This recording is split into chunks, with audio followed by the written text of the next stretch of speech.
This morning the Rays announced several renovations to Tropicana Field with the aim of creating a more intimate fan experience, including a new bar area in left field with views of the field, LED lighting for improved home viewership, improved turf to allow for a return to on-the-field events, and improved concourses for fan interconnectivity. The most notable announcement, however, has proved to be the closing of the 300 level for regular season games, not including the party deck above left field, with many fans and journalists calling foul on anticipated ticket price increases. Completely getting rid of the 300 level, Matt Summer, at MSummer524, January 4, 2019 works for me. Interesting to see how it will affect ticket pricing. Matt Summer, at MSummer524, January 4, 2019. Hey, how's this for an idea? Let's take the view.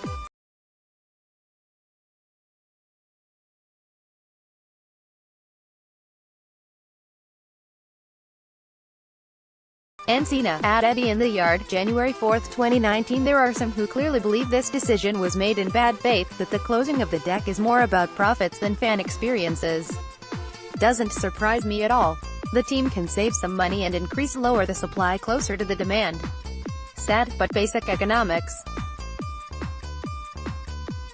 Weber, at M_Weber, January 4, 2019. People may make Rays attendance jokes here, but that's only part of the story. This is in keeping with baseball's overall move to reduce the number of cheap seats in favor of premium seats, club sections and higher revenue-generating gathering spots. Happening in all parks. Craig Calcaterra, at Craig Calcaterra, January 4, 2019. More from Calcaterra's article on NBC Sports. Smiley face. There's more going on with these sorts of moves than simply closing seats that do no sell.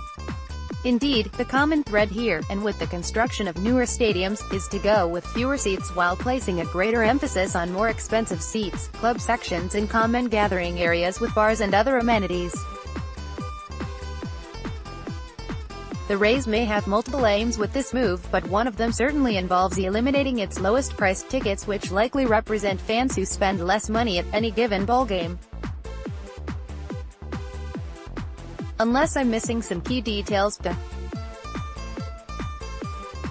It isn't even a new strategy. I remember Namely tried it in 2002 and had to revert after 2 or 3 months because of how unpopular it was. Patrick Kennedy, at PLKDC, January 4, 2019. But some were mostly concerned with their own ability to afford the game. Premium equals increased ticket prices. If you increase prices on my seat, I won't be able to afford it. And, if you didn't charge for parking, I would be at more games. Stop the dollar madness. The cost of a 2-hour trip, a pair of tickets, and food, beverage as hard as is once a month. Brian Benson, at BrianB51562236, January 4, 2019. And if I may add a personal anecdote, I relate to these concerns. My first date with my wife was in seats 3 and 4 of row 1 in section 300, where the vantage point of home plate had long been my preferred view. As a college student, I was not able to afford much in the lower bowl when weighing the cost of gas in my weekly budget seriously, but sprung for what I considered the best seats in the house. I empathize with anyone who is immediately concerned with the possible rise in ticket prices or affordability of a preferred view that was provided by the 300 level. But there is also much to be said for a more concentrated group of fans in the stadium. An article from ESPN, which was initially headlined, "How Low Can You Go? Rays Close Off Upper Deck," but is now titled, "Small Pond, Rays Close Off Upper Deck." This new configuration will represent the lowest seat total in baseball. The Rays on Friday said they would add a premium seating section in the lower level but would no longer seat fans in the upper deck, which would reduce capacity at the stadium to approximately 25,000 to 26,000. That would be about 10,000 seats smaller than capacity at any other stadium in the major leagues. The Rays averaged 14,258 fans last season, ranking only ahead of the Miami Marlins, 10,013.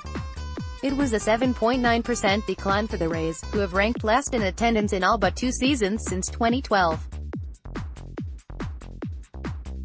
The reduction in seats for the Trop is only, at most, 6,000 seats in the farthest views from the field itself.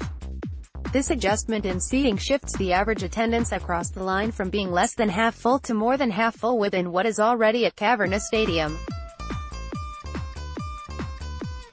We do not yet know what the new season's ticket pricing structure will be, but for now we have at least seen that season ticket holders already in the 300 level will not be impacted by higher costs next season.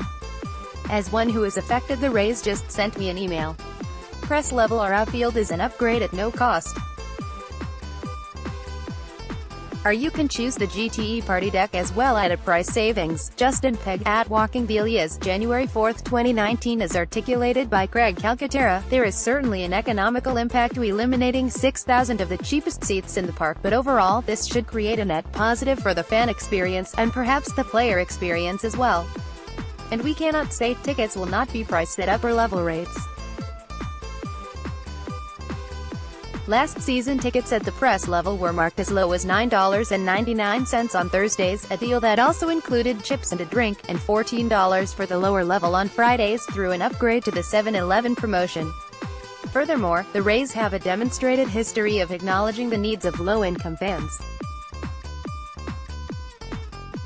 In 2018, tickets were free for individuals who worked in lines of service, teachers, military members, and first responders, on Mondays, and all tickets for children were a mere $2 on Tuesdays.